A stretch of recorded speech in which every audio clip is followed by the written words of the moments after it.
Bonjour à tous, je suis le professeur Colette Charakian et je me rends compte en voyant mes patients là au quotidien, en consultation ou en hospitalisation, que la situation actuelle sur le plan respiratoire est vraiment compliquée, compliquée par la chaleur, certes, de la canicule, mais aussi l'arrivée des feux de forêt qui va générer et qui génère déjà une pollution extrêmement importante. Et je me rends compte aussi que finalement, les gens ne savent pas forcément comment se protéger des effets délétères des feux en proximité, en bordure ou même à distance, hein, car il faut se souvenir que les feux et la pollution des feux est très volatile et va pouvoir partir très très loin, y compris un feu au Canada peut faire tousser à Paris. Donc, il faut vraiment avoir une idée d'une échelle globale de ces feux au niveau mondial et leur répétition va et induit et des aggravations des maladies respiratoires et de nouvelles maladies respiratoires authentiquement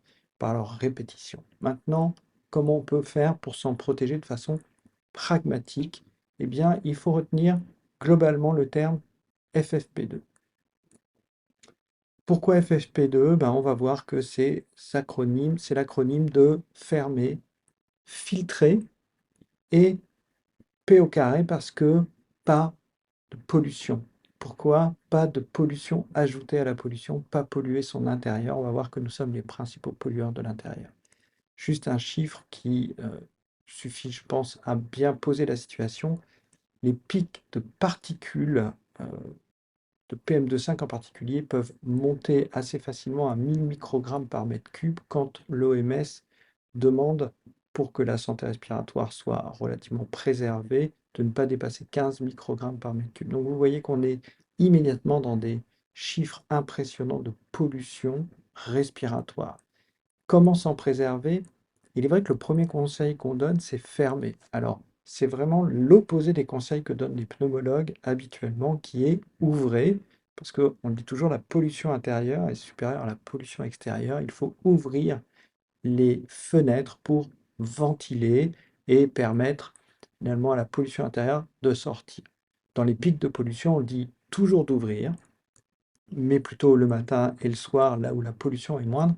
Mais si vraiment la pollution est très importante, comme dans les feux de forêt, quand vous êtes à proximité, ou quand la qualité de l'air est vraiment détériorée, on conseille pour le coup de fermer. Sauf que cette mesure est très peu efficace, ça a été montré dans la littérature médicale, et globalement, la plupart du temps, les maisons sont pas très étanches, et donc vous allez avoir une accumulation quand même de la pollution à l'intérieur. Et donc, fermer, ok, pourquoi pas, mais il faut filtrer. Et la littérature médicale commence enfin à démontrer que les machines performantes avec de bons filtres sont capables d'épurer les particules, les PM2,5, mais aussi les gaz qui sont générés pendant les feux, qui sont des gaz toxiques comme les composés organiques volatiles dont vous avez sûrement entendu parler. Donc, fermer, filtrer, et pour filtrer, il faut se souvenir qu'il faut une machine performante, il faut une machine avec des filtres, il faut une machine dont on change les filtres, et le problème, c'est que ça a un coût.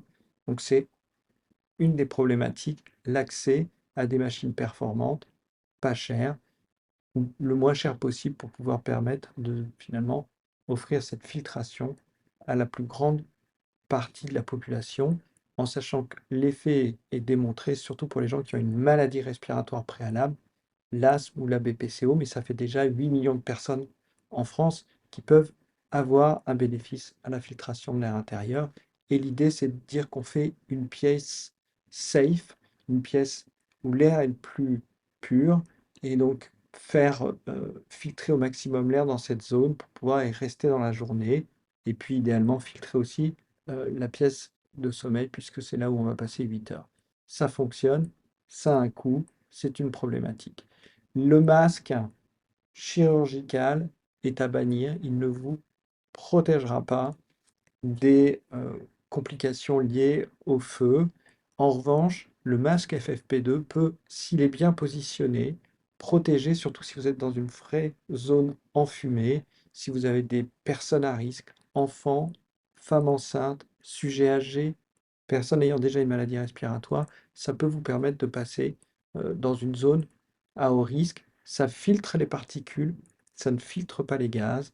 Donc tout ce qui va être composés organiques volatiles va quand même passer à travers. Mais les particules, et en particulier PM2,5, sont en grande partie responsables des complications respiratoires, de l'aggravation des maladies respiratoires et même des complications cardiovasculaires, puisque elles sont suffisamment petites pour prendre le même trajet que l'oxygène, c'est-à-dire passer des alvéoles pulmonaires au sang et causer de l'inflammation dans le corps, cardiaque avec des infarctus, neurologique avec des complications neuro-inflammatoires. Donc, le FFP2, ça peut aider.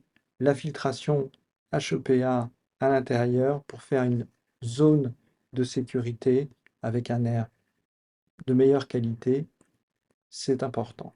Et puis, la dernière chose, c'est ne pas polluer. Alors, ce fameux P au carré, pas polluer. Pourquoi? Ben, en fait, faites attention, la pollution intérieure, je vous l'ai dit, elle est d'habitude toujours supérieure à la pollution extérieure, c'est pour ça qu'on vous dit d'ouvrir les fenêtres, et cette pollution, elle est générée par des objets du quotidien. Tout ce qui va faire de la fumée. Si ça fait de la fumée, c'est comme le feu à l'extérieur, ça pollue.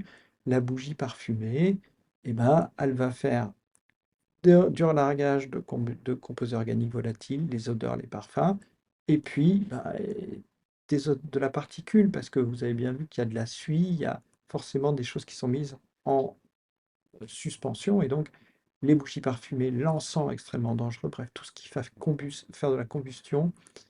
Je vous parle pas du feu, hein, surtout à foyer ouvert, hein, catastrophe, tant sur le plan écologique que sur le plan pulmonaire. Donc tout ça, interdit. Les sprays, interdit, hein. Utiliser des sprays 2 fois par semaine, c'est quasiment l'équivalent de fumer en termes de complications respiratoires, en termes d'aggravation de maladies respiratoires. Donc vous laissez tomber, jamais de spray à la maison, et peu importe ce qu'il y a dedans, même si c'est des choses que vous pensez naturelles, vous laissez tomber, ça doit être utilisé avec un chiffon, rien en spray. Et puis la dernière chose, vraiment, pour tout ce qui va être produits ménagers, indépendamment des sprays, faites attention effectivement à utiliser des produits dits écolabels, ou en tout cas les moins polluants possibles, parce que c'est une des principales sources de pollution intérieure.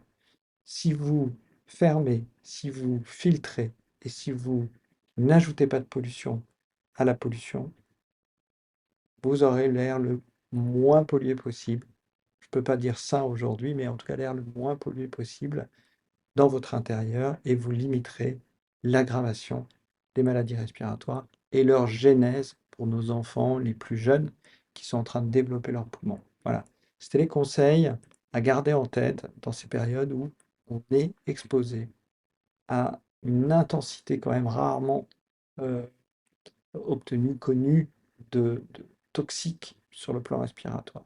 J'espère que ces conseils vous aideront, que vous pourrez les partager avec les proches et les personnes que vous soignez, de façon à leur prodiguer des gestes et des conseils simples, mais vérifiés médicalement comme étant bénéfiques sur le plan respiratoire.